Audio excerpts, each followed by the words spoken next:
KMXT in Kodiak, it's the Alaska Fisheries Report. I'm Terry Haynes.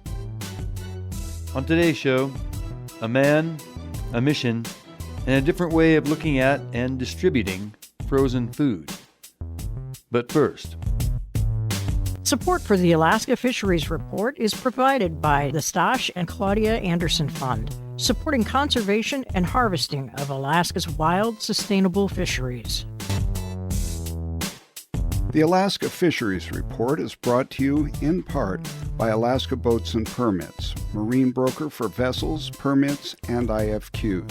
1-800-992-4960 or online at alaskaboat.com.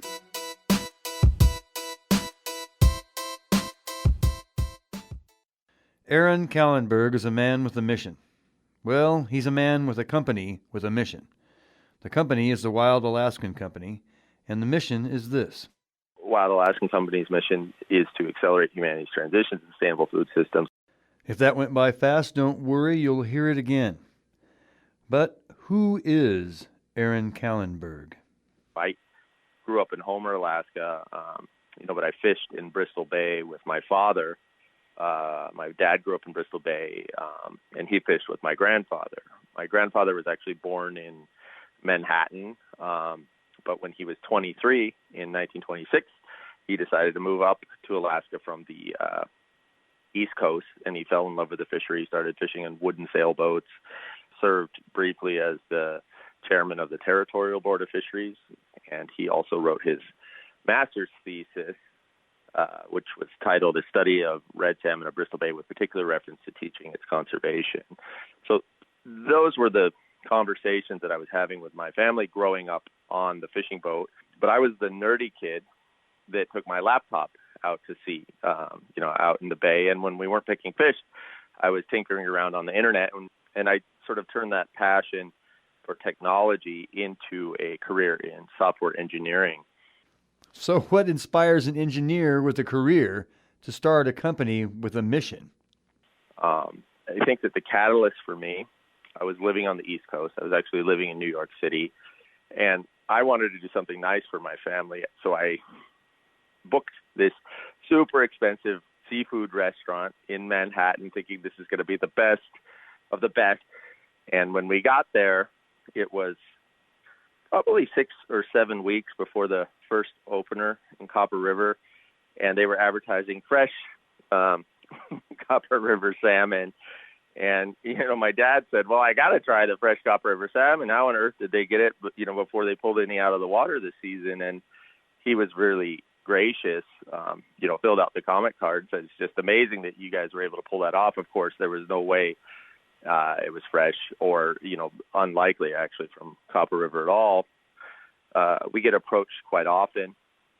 Aaron, you want to sell farm salmon or tilapia? You could make so much more money. I just laugh. If you go onto our website and look at why I started the company, it was the exact opposite of that. We didn't start the company to make money. We started the company to accelerate humanity's transition to sustainable seafood. And it was being in that restaurant with my father and my sister and, realizing that consumers are largely disconnected from the sea, but their food in general. And the inspiration was planted for a different kind of company. The Wild Alaskan Company is a monthly seafood membership service. We ship a curated box of wild-caught, sustainable seafood to members across the country. The box usually comes once a month or as often as the members would like. We spent about 8 months working on the supply chain before we even sold our first box of fish. The economics of direct-to-consumer seafood become much more manageable if you can get the fish as close as possible to the market. And there isn't one warehouse group that really touches the entire country in a manner that allows a seafood purveyor or any frozen food purveyor to highly efficiently deliver food to the doorsteps in all 50 states. So what I did was I built an order management system that hooked into our e-commerce platform that did the heavy lifting of determining which warehouses received which orders, so that the warehouses themselves didn't actually need to be aware of the total number of orders we were receiving. They just had their subset. And because we're a membership model and we curate the box, we offer 3 separate types of boxes: a wild salmon box, a wild whitefish box, and a wild combo box. But within each of those boxes, we have a lot of flexibility, coho salmon, sockeye salmon, various whitefish, cod, halibut, rockfish. And so we have the flexibility to not hold the same inventory in one part of the country as we do in another. And the software was able to determine, based on the available inventory, what combination would be sent to a regional market.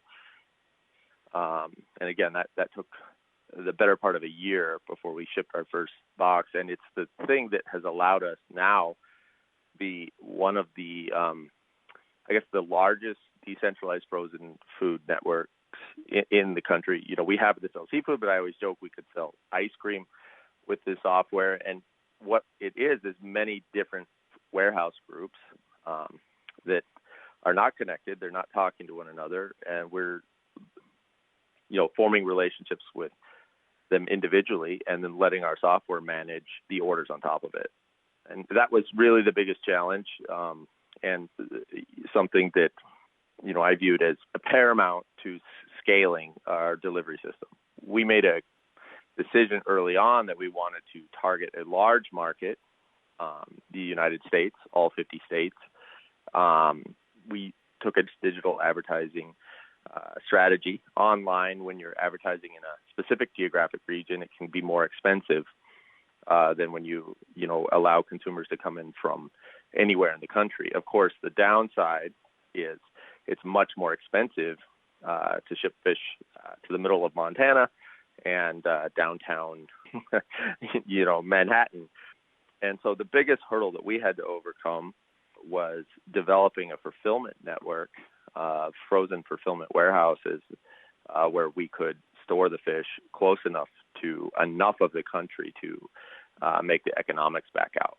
I like to describe Wild Alaskan as a tech-enabled logistics company and a tech-enabled marketing company, that happens to sell seafood.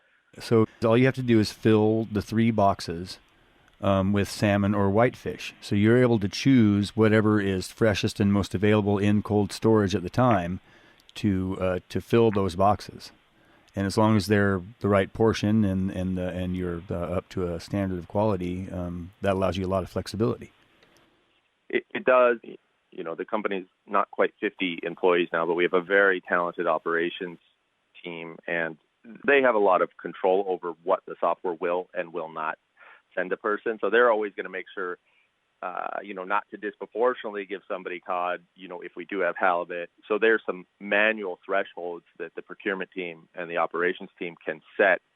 The other thing that's really great about it is we can spot buy from individual suppliers. We had a supplier that had a bunch of 4-ounce halibut steaks, so smaller halibut steaks wrapped 2 per pack, so 8 ounces total. But typically those would go into some type of secondary market, and 10,000, 15,000 pounds of these 4-ounce halibut steaks, harder to put into a grocery store or maybe even a restaurant. But we were able to purchase that lot and put it into one of the fulfillment centers and do some what we call life cycle marketing around that specific SKU and advertise it to one region, right? So that was only available or even shown to the members in which we could actually reliably source it and provide it for. And again, it's a matter of the software basically knowing what's available in what regions and what not. We view ourselves as your personal fishmonger. Nielsen actually did a report about in 2015. They said that the milkman is back, but this time he's gotten digital. And, these direct-to-consumer models of food showing up on your doorstep, or this intimate relationship with, the purveyors of various vertical niches, whether it's the milkman or the butcher or the fishmonger, That's nothing new. That's just something that the industrial food system usurped, through these larger grocery chains. And now we're, because of technology, able to return to these direct relationships. So to that end, of our nearly 50 employees, half of them are personal fishmongers. We call them member experience specialists. And you have to think a consumer, ordering fish on the internet, that's a pretty scary thing. So we offer 100% money back or satisfaction guarantee. If you go onto our Facebook group, Wild Alaskan Company, What's Cooking Tonight, it's a private Facebook group, but you can request to be joined. You'll see almost 14,000 of our most active members sharing their recipes every single day, what they're cooking with our food, and talking about different techniques, thawing techniques, cooking techniques. So I think that's something that we've definitely prioritized, is getting people to cook seafood at home. As we know, most of the money that's spent on seafood in America is spent in restaurants. And of course, as any Alaskan knows, cooking fish is one of the easiest things to do.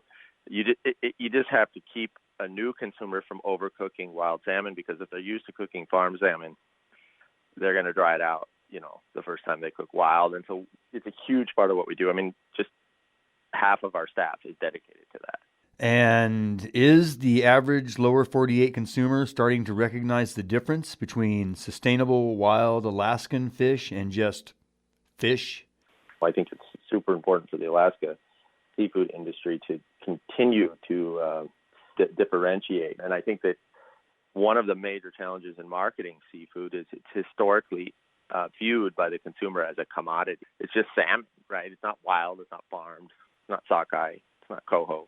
It's just salmon. And so that's a big marketing challenge. I think that Alaska has done a decent job at defining, the difference between wild and farm. But the nuance, I view, that relationship, to the food source as important. And, if you look at another industry, the wine industry, which is typically not commoditized, right, in the consumer's mind, people are talking about the terroir of this grape and that grape, and there's no reason that you can't be doing that with salmon. The fat content in, the Copper River versus the Kvichak,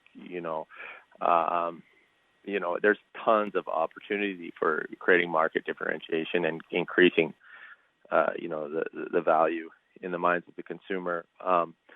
Wild Alaskan Company's mission is to accelerate humanity's transition to sustainable food systems. I think that, the entire Alaska seafood industry probably isn't going to feed the world. They could feed a lot of people, and they do, and more importantly, become an example for other food systems in the world in terms of how to have a responsible relationship with Mother Nature and a connection to your food source that is actually renewable. Aaron Kallenberg and the Wild Alaskan Company. Thank you.